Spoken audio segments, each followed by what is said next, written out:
अस्सलामुअलैकुम दोस्तों, मैं थोड़ा भाई मोहम्मद आसिफ खिची। तुम देख रहे हो किसान पाकिस्तान यूट्यूब और फेसबुक पेज। तो जनाब अपने ट्रैक्टर में इत्थे हिक्के जे ते खड़िया नूं ना 2 दिन हो गए ने। रात नूं भी इत्थे ही हुंदा बिल्कुल अपने बूहे दे अगे खड़ा है। तो क्योंकि एक ट्राली आ इहदे नाल लिया के छड्डी है, एक पिछे ट्राला खड़ा है वो इहदे नाल लिया के छड्डा है, तो हिक इहदे पिछे है। ठीक है, तो 2 दिन तो ये ट्रैक्टर अपने बिल्कुल डेरे के अगे ही खड़ा हुआ है। तो सर्दी दे विच सुबह सुबह तुहानूं स्टार्टिंग इहदी चैक करावन लगा। तो स्टार्टिंग चैक कराना, लेकिन हर ट्रैक्टर की स्टार्टिंग चंगी हुंदी है। 2 चीज़ां ने, त्राए बैटरी चंगी होवे, सलफ ठीक होवे, डीजल पंप सही होवे, तो ट्रैक्टर की स्टार्टिंग भी चंगी हुंदी और सुबह स्टार्ट ट्रैक्टर हो भी जाते हैं। वरना जिहड़ा ना लोग जनाब अग्गों तो पिछों रस्से पा ते छिक्की फिरदे हुंदे ने। बाकी गल यह है कि ना मैं इनू बुरा कह रही हाँ, तो ना मैं इनकी तारीफ कर रही हाँ, क्योंकि जिहड़ा ना सानू जिवें कंपनी देंदी है ना ट्रैक्टर, कंपनी को असीं नवां लैके आने हैं, वो कुछ होर चीज़ है। बाकी जिहड़ा असीं बाद ते ट्रैक्टर के उत्ते पैसे लाने हैं ना, तो पैसे ला के ते ट्रैक्टर नूं सजावना बनावना ते मोडिफिकेशन करनी, तो मुड़ इहदियां तारीफां करनियां भी ये ट्रैक्टर बड़ा है तो फलां है तो ये है। उवें नहीं करना चाहिए।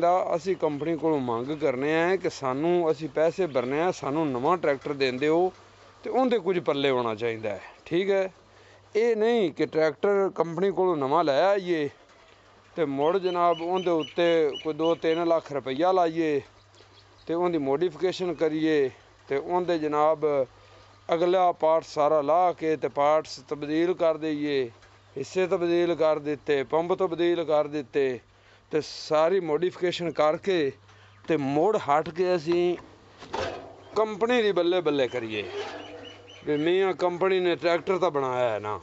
कंपनी ने ट्रैक्टर तां बनाया भी जैनियन होवे ते वो स्वाद करे हर औजार ते हैं। तो बाकी सोच ला छड्डा मैं, तो हुण आपां इनूं जनाब स्टार्ट करने हैं तो चैक करने भी इनकी स्टार्टिंग की जी है। वैसे जैनियन चौक इस जगह ते हुंदी है, तो मैं वो तार वाली चौक लाई हुई है, वाली राड वाली, वो चौक जिहड़ी है ना आए दिन खराब हो जाती सी तार वाली। एक हुंदा लाक टुट गया इत्थों वाला, यह लाक टुट गया तो इस वजह तो जिहड़ा ना हुण दोबारा मैं नहीं लगवाई। तो पहली गल तो यह भी सर्दी दे विच थोड़ी जी एवं रेस दे लेनी, ज़्यादा रेस नहीं देनी। तो घटो घट 10 मिनट ट्रैक्टर नूं स्लो रेस में खड़ा रहना देना है, रेस नहीं देनी हैगी ठंडे ट्रैक्टर नूं। ते चौक खिच के जिहड़ा ना सो आपां सलफ मारना है, स्टार्ट करना है स्लो रेस विच।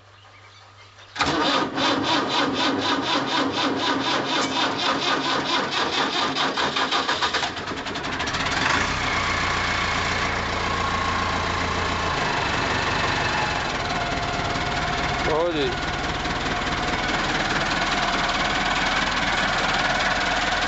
तो ये जनाब आपां बैटरी रखवाई हुई है नवीं। ठीक है ना, सर्दियों के दलील ना होइए, बैटरी नवीं रखाई हुई है। पंप आपां जो ट्रैक्टर आया है उस तो बाद एक बार करवाया है, यानी कि इन्नी हिफाजत रखी दी है। तेल अच्छा पवाईदा है, पुण पर पावीदा है। डीजल पंप कदे ट्रैक्टर को एयर लॉक कदे नहीं होने दिता। ठीक है, इंजन का तेल टाइम ना बदलीदा।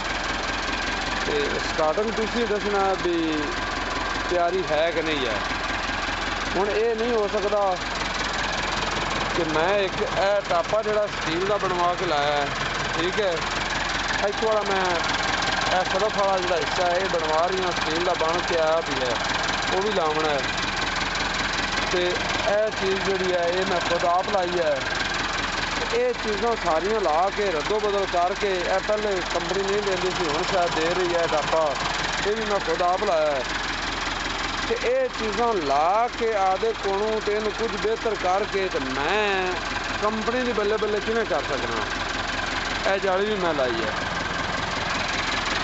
बाकी ट्रैक्टर की स्टार्टिंग तुहानूं सुबह सुबह कैसी लगी कमेंट सैक्शन में जरूर दसना है।